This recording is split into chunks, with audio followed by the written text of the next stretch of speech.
Bueno, compañeros, pues bienvenidos a este vídeo que lo habéis pedido muchos. En el anterior hicimos una entrevista con Oscar en el tema de las criptomonedas y de alguna manera se filtró en esa conversación el tema de la inmobiliaria. Muchos de vosotros os interesasteis y no tengo mejor persona que traer aquí para que hablemos de esas cosas que Mar, que es una de las personas que organizó el tema del Congreso de Inversores, que algunos de vosotros lo visteis. Así que aquí la tenemos, ¿no? Experta en inmobiliaria y muchísimas otras cosas, porque ahora te vas a presentar para que la gente entienda el potencial de persona con el que estamos tratando.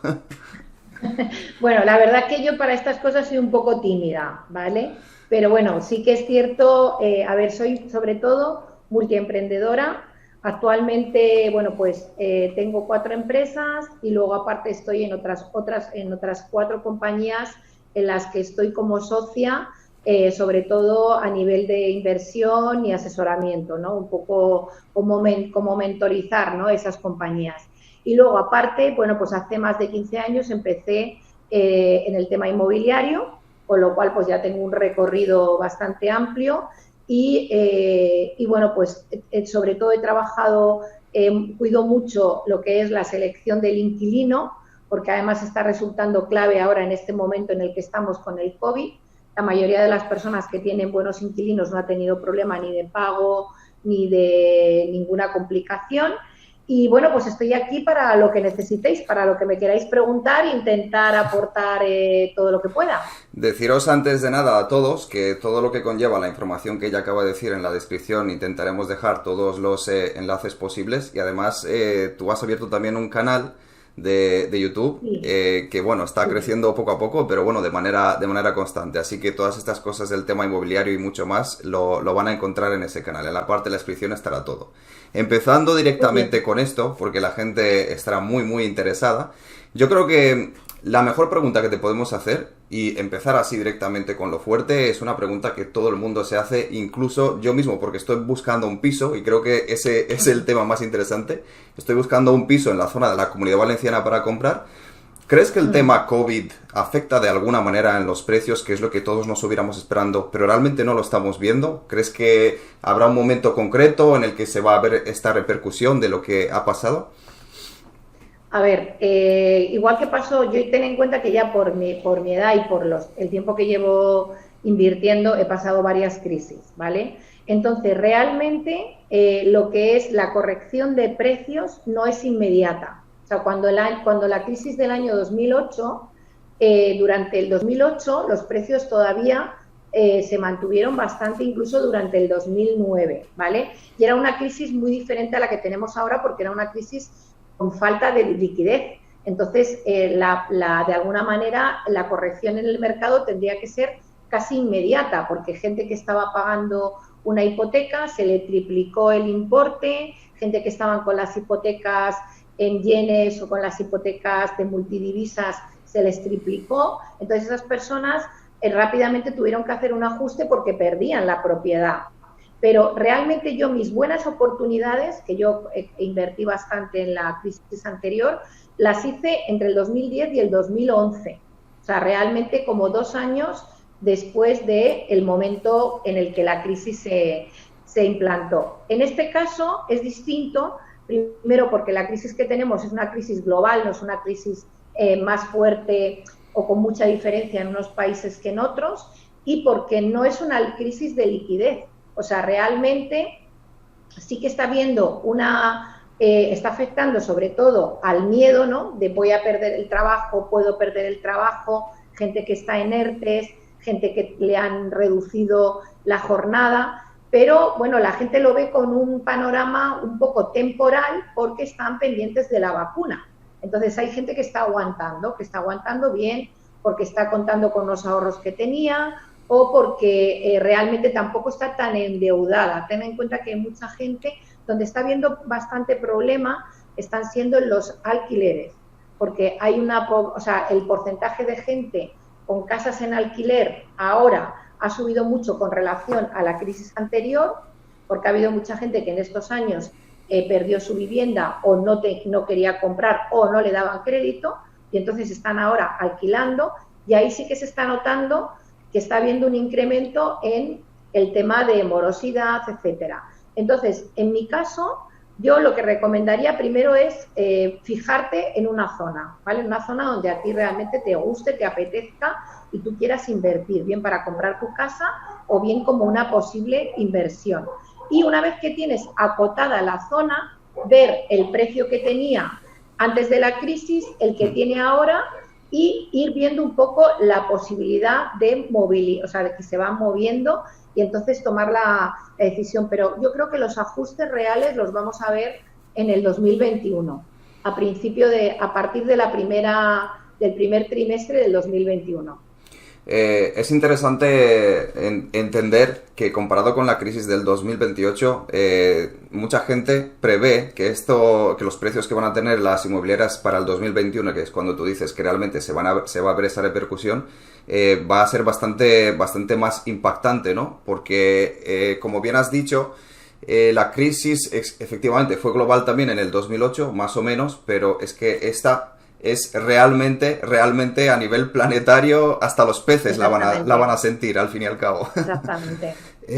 Claro.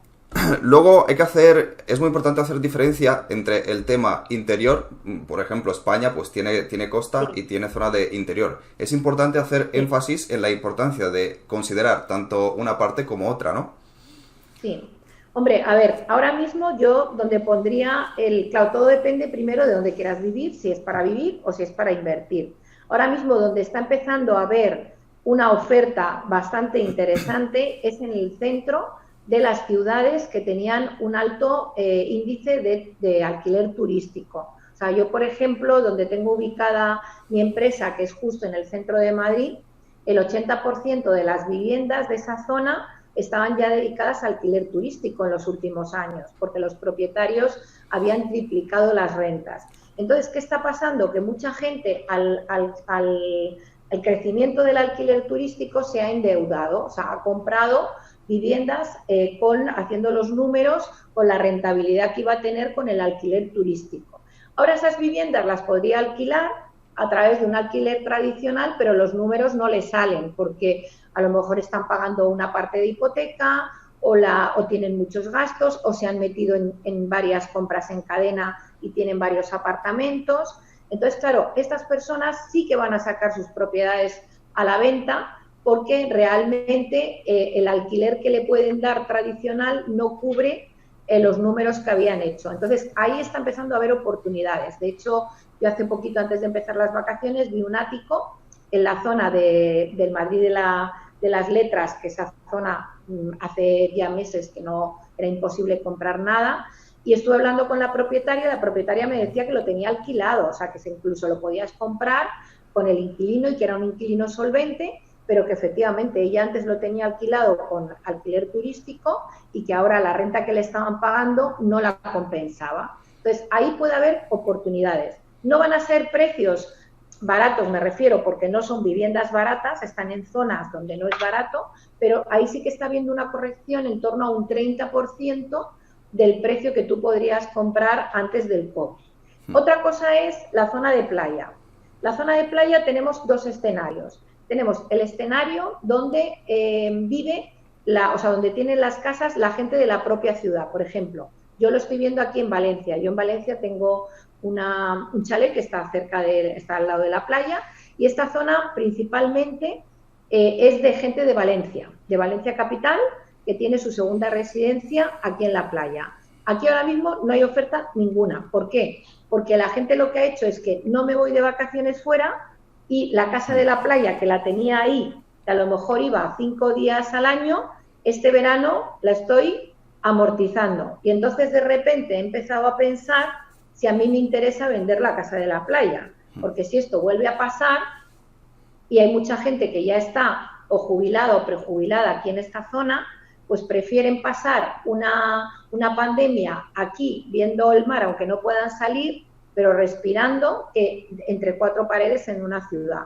Entonces, esta zona, por ejemplo, ahora mismo yo pensé que iba a haber oferta y realmente me he dado cuenta. Sin embargo, la zona donde hay una alta ocupación de personas que son de ciudades, por ejemplo, de Madrid, ahí sí que están empezando a haber ventas, porque la gente se está planteando que si pasa una cosa de este tipo, y no puede. O sea, ten en cuenta que aquí hay gente que ha tenido mucho pánico. O sea, que el escenario de que esto fuese una pandemia pequeñita en tiempo no lo contemplaban. Incluso hay gente que ya está pensando en un posible nuevo confinamiento, que sería un desastre ya para la economía, ¿no? Sí. Entonces, ahí sí que en esas zonas de playa podemos encontrar buenas oportunidades porque están empezando a surgir ya ventas.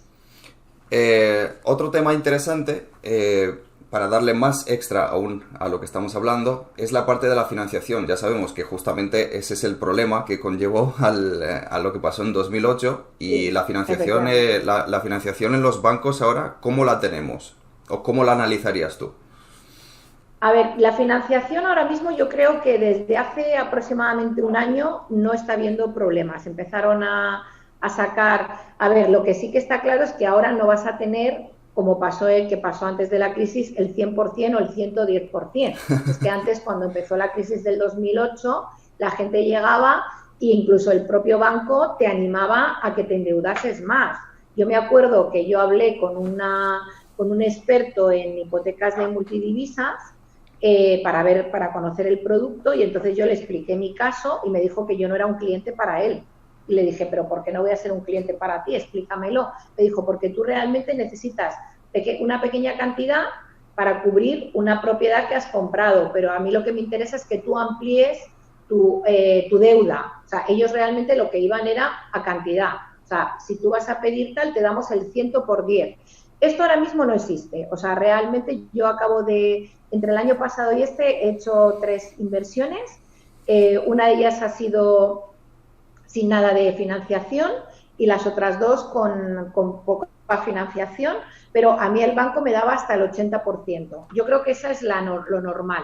Sí. Hay en algunas operaciones que puedes conseguir hasta el 100%, dependiendo de tu perfil y dependiendo del precio de la propiedad, pero realmente es complicado. La mayoría están en torno al 370 y 80. En 80 sí que lo puedes conseguir. O sea, tendrías que tener una pequeña capacidad de ahorro, lógicamente. Efectivamente, lo que queremos decir con esto es que la gente que nos está viendo y esté comprando un piso, que no lo haga teniendo 0 o menos 0 en el banco. Tendrá que tener un pequeño ahorro porque ese 20% restante no se lo va a cubrir nadie, a no ser que se lo pidas a un amigo y te lo preste. Exactamente, sí. O algo, o sea, lo que se llama un poco el préstamo familiar, entre Sí. lo que tú tienes, entre lo que te deja tu familia y tal, pero realmente hay que contar que por lo menos entre un 20 un 25%, porque hay unos serie de gastos también de notaría, de impuestos, etcétera, que hay que tenerlos en cuenta cuando uno va a comprar una vivienda y que tienes que contar con algo de recursos, o sea, para poder empezar. A lo mejor vete a una vivienda más pequeña, más económica, que la puedas comprar, que fue un poco como yo empecé, que puedas comprarla de alguna manera más cómodamente. Una vez que esa vivienda la tienes pagada, puedes hipotecar parte de esa vivienda y puedes conseguir una hipoteca en otra. Entonces ya vas generando unos activos que te van permitiendo ir dando poco a poco el salto. Yo creo que la siguiente pregunta o la siguiente sección que vamos a tratar es un poco delicada, pero también me pareció interesante cuando hablé contigo anteriormente que esto deberíamos de tratarlo, ¿no? Porque la gente lo tiene que tener en cuenta. Y se trata de lo siguiente. El COVID, como bien sabemos, y desgraciadamente ha traído muchas muertes, Sí, sobre todo en personas mayores, y eso sí, desemboca en el tema de las herencias. sí. Entonces, Está siendo, claro, a ver, el tema de herencias, ¿cómo lo podemos ver? Porque yo creo que es algo que influye también mucho en lo que va a significar el tema inmobiliario a partir de ya, este mismo momento y en los siguientes años. pues mira, ahora mismo, por desgracia, es un factor para las personas que se dedican a inversiones inmobiliarias, es un factor a tener en cuenta. Primero, por 2 cosas. Segundo, porque hay gente que ha fallecido que tenía una propiedad pero no tiene herederos, ¿vale? Hay gente que estaba a lo mejor en una residencia y esas personas, bueno, pues tenían su paga, tenían su jubilación y con eso estaban viviendo en esa residencia, pero tenían una vivienda que la tenían desocupada, ¿vale? Y esa vivienda, o bien, si no se encuentran los herederos, De hecho, ahora están surgiendo empresas que se dedican a buscar, ya lo había, pero ahora ha crecido ese nicho, a buscar herederos, ¿vale? A cambio de una comisión sobre la venta del inmueble. Entonces, nos encontramos con ese tipo de personas que no tienen herederos y que al final esas propiedades pasan al Estado, ¿vale? En algunos casos pasan a subastas, por eso ahora el tema de las subastas también está empezando a ser interesante, a poder poner el foco ahí. Y luego, por otra parte, yo ahora acabo de, por ejemplo, una propiedad que he comprado, que era de una herencia, no por, afortunadamente, la señora no había fallecido por COVID, sino porque ya era muy mayor, y entonces eran muchos herederos, eran 10 herederos, con lo cual lo que querían era vender rápidamente para poderse repartir la herencia y de alguna manera me imagino que desvincularse, porque cuando son familias tan grandes al final siempre hay un problema. Y entonces hemos conseguido el precio de la vivienda bastante bien. Es una vivienda que la he tenido que reformar totalmente, pero que es cierto que ha cogido, o sea, se ha incrementado mucho su valor en el mercado. Entonces yo creo que ahora, en cuanto al tema este que tú comentabas, Sergi, tenemos que poner el foco primero en analizar posibles subastas que puedan salir de este tipo de pisos de personas que no tienen herederos y también intentar llegar a ese tipo de viviendas. Yo tengo justo prevista una entrevista para mi canal con una experta que es una abogada experta en herencias, que nos va a explicar un poco cómo se suelen articular este tipo de propiedades, porque para llegar ahí no lo vas a ver en el Idealista, no lo vas a ver en los portales generalmente inmobiliarios, sino que tienes que ir un poco a la fuente, y generalmente la fuente suele ser el intermediario, el abogado, el asesor que estas personas tienen para gestionar esa herencia. Y a través de esa persona, de ese vehículo, es donde tú puedes tener acceso a ese tipo de viviendas. No es fácil. Claro, porque justamente esa era mi pregunta. Yo llego a mi casa de trabajar, me pongo a buscar pisos y normalmente lo primero que haces es Idealista, Fotocasa y los diferentes portales. Pero ahora que la gente va a ver este vídeo y se le va a abrir la clave de, uy, espérate, subastas, todo lo que acabas de decir, y eso, ¿qué tengo que hacer? ¿Abro el ordenador? ¿Dónde tengo que ir a verlo? ¿Dónde tal?